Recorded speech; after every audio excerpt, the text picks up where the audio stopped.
Halo, halo, halo pemirsa dimanapun Anda berada. Semoga semua dalam keadaan sehat, sejahtera, bahagia, dan tentu saja selamat adanya. Jumpa lagi di informasi perkembangan terkini aktivitas vulkanik Gunung Merapi di perbatasan Jawa Tengah Daerah Istimewa Yogyakarta pada Minggu 24 Oktober 2021. Dan tentu saja karena peristiwa terbaru dan masih hangat dibicarakan oleh masyarakat adalah terjadinya rentetan gempa-gempa di seputaran Salatiga, Ambarawa, Bawen, Banyubiru, dan Rawapening. Tentu saja nanti akan saya sampaikan juga apa yang terjadi di sana dan perkembangan terkini di seputaran wilayah Jawa Tengah itu.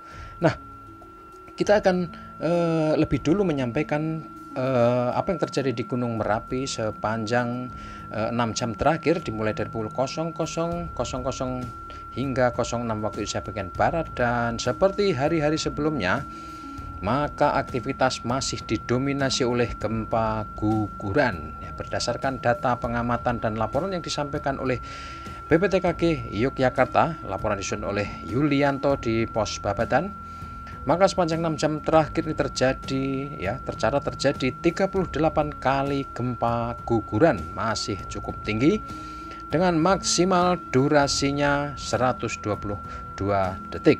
Kemudian gempa hembusan terjadi sebanyak 3 kali, gempa hibrid atau multibase 7 kali, serta gempa vulkanik dangkal tercatat muncul 1 kali. Nah, ini menarik juga, ini muncul lagi gempa vulkanik dangkal, dan biasanya ini mengindikasikan terjadinya pergerakan magma ya. Kalau gempa hibrid atau multifase menunjukkan pertumbuhan kubah lava, maka gempa vulkanik dangkal ini harus diwaspadai terjadinya proses intrusi magma dari perut bumi ke permukaan. Kemudian BPTKG juga mencatat gempa tektonik jauh sebanyak 5 kali, dan ini kemungkinan besar adalah gempa-gempa yang terjadi di seputaran Rawapening, Gunung Telomoyo, dan Salatiga. Secara cuaca atau klimatologi ini, Gunung Merapi sepanjang 6 jam terakhir terlihat jelas hingga tertutup kabut 03. Kemudian teramati asap kawah utama berwarna putih intensitas sedang tinggi sekira 50-75 meter dari puncak. Cuaca cerah hingga mendung, angin lemah bertiup ke arah barat.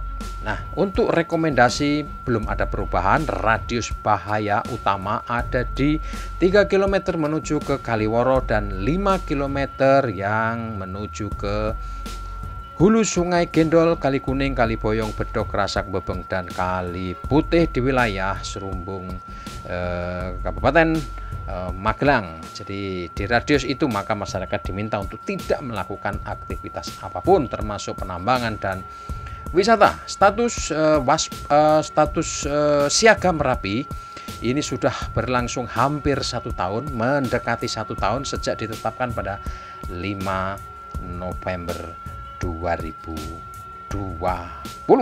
Nah, pemirsa, berikutnya akan saya sampaikan perkembangan terkini terkait dengan gempa tektonik yang terjadi di seputaran Salatiga, kemudian Banyubiru, Ambarawa, dan lain sebagainya. Ini berdasarkan penjelasan ahli di BMKG Pusat, ada Dr. Daryono MSI. Beliau ini menangani bidang mitigasi gempa, menyampaikan perkembangan terbarunya rentetan puluhan gempa tektonik di Banyubiru, Ambarawa, dan Salatiga ini untuk sementara disampaikan sebagai gempa SWAM ya. Gempa SWAM penjelasannya seperti apa nanti akan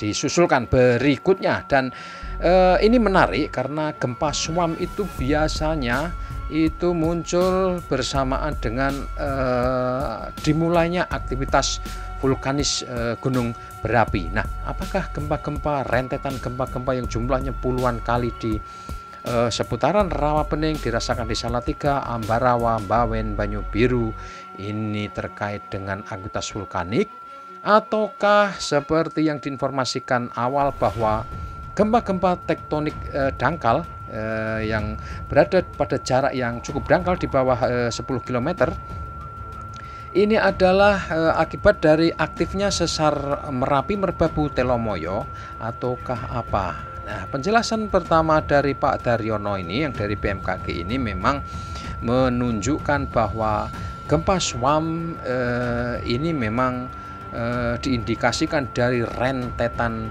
gempa-gempa berskala dangkal, begitu ya. Kemudian pada minggu ini pagi dari subuh sampai menjelang siang ini masih terjadi rentetan gempa ya.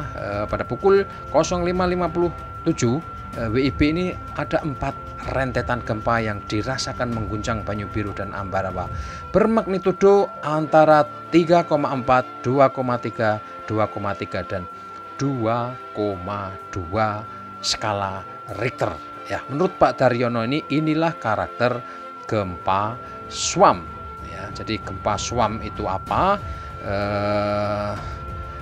Nanti akan dijelaskan, dan berikutnya ini adalah apa yang disampaikan oleh Pak Daryono terkait dengan gempa Schwam. Menurutnya gempa Schwam ini jarang terjadi ya, kecuali belajar dari peristiwa di Gunung Merapi pada 2010 ini. Saya masih mengingat penjelasan dari Kepala BPTKG pada waktu itu Dr. Andes Subandrio MSI. Erupsi Merapi Oktober-November itu didahului oleh gempa Schwam ya pada bulan Juni. Jadi beberapa bulan sebelum Oktober atau terjadinya erupsi besar itu ada gempa Schwam, dan ini diyakini akan berdampak pada aktivitas erupsi ya pada waktu itu. Ini dalam konteks Merapi. Nah, penjelasan tentang gempa Schwam itu apa? Menurut Daryono, Dr. Daryono MSI dari BMKG, ini memang jarang sekali terjadi ya. Jika kekuatan gempa Schwam cukup signifikan dan guncangannya sering dirasakan, mungkin ini bisa dianggap meresahkan masyarakat. Tetapi pada dasarnya menurut beliau ini masyarakat tidak perlu ketakutan berlebihan karena skala guncangannya yang tergolong rendah. Tetapi kalau intensitasnya tinggi dan kemudian ada gempa-gempa yang menonjol begitu, memang bisa berdampak pada bangunan rumah yang berdekatan dengan lokasi atau episentrumnya. Nah, fenomena gempa Schwam sudah terjadi beberapa kali di Indonesia. Selain di Merapi itu, biasanya kalau terjadi erupsi besar, pernah terjadi di Klangon, Madiun pada Juni 2015, Halmahera Barat pada 2015, dan di Mamasa, Sulawesi Barat pada November 2018 ya. Oke, jadi penjelasannya gempa Schwam adalah serangkaian aktivitas gempa magnitudonya relatif kecil dengan frekuensi kejadian sangat tinggi dan berlangsung dalam waktu yang relatif lama di wilayah yang sangat lokal ya. Kemudian jika terjadi gempa umumnya terjadi karena aktivitas tektonik. Gempa Schwam justru terjadi karena proses kegunung-apian. Nah, jadi ini proses vulkanis ya, gempa Schwam itu. Gempa Schwam dihasilkan karena ada aktivitas tektonik. Murni itu sangat sedikit, jadi lebih banyak gejalanya adalah gejala vulkanis, yaitu gempa Schwam. Jadi ini cukup lumrah ketika kemudian orang berspekulasi apakah gempa-gempa rentetan yang jumlahnya puluhan kali di sekitaran Salatiga, Rawapening, kemudian di Ambarawa dan Banyu Biru ini ada kaitannya dengan Gunung Telomoyo yang ada di Kabupaten Semarang. Tetapi menurut Dr. Daryono MSI ini gempa Schwam tidak hanya berkaitan dengan kawasan gunung berapi. Beberapa laporan menunjukkan bahwa aktivitas Schwam dapat juga terjadi di kawasan non-vulkanik. Gempa Schwam juga dapat terjadi di kawasan dengan karakteristik batuan yang rapuh yang terbangun medan tegangan sehingga mudah terjadi retakan atau fractures. Nah, demikian yang bisa disampaikan ya terkait dengan perkembangan terkini di seputaran Rawapening, Ambarawa, Salatiga, Bawen, Banyu Biru dan sekitarnya. Ini kegempaan masih terjadi sampai Minggu pagi ya. Menarik karena ini sudah lama atau jarang sekali terjadi rentetan gempa yang jumlahnya sampai berpuluh-puluh kali ini, dan sangat menarik untuk melihat apa yang sebetulnya terjadi di wilayah itu. Dan Pemirsa, nanti Anda dapat mengikuti di bagian selanjutnya. Di video berikutnya adalah siapa sebetulnya Gunung Telomoyo itu? Apakah dia gunung berapi, aktif atau tidak? Dan bagaimana dengan Rawapening yang konon adalah krater atau kawah gunung api purba yang sudah tidak aktif lagi? Demikian yang bisa disampaikan pada bagian pertama ini, dan terima kasih untuk dukungan Anda semua. Semoga informasi ini bermanfaat. Dadah. Sampai jumpa di edisi berikutnya.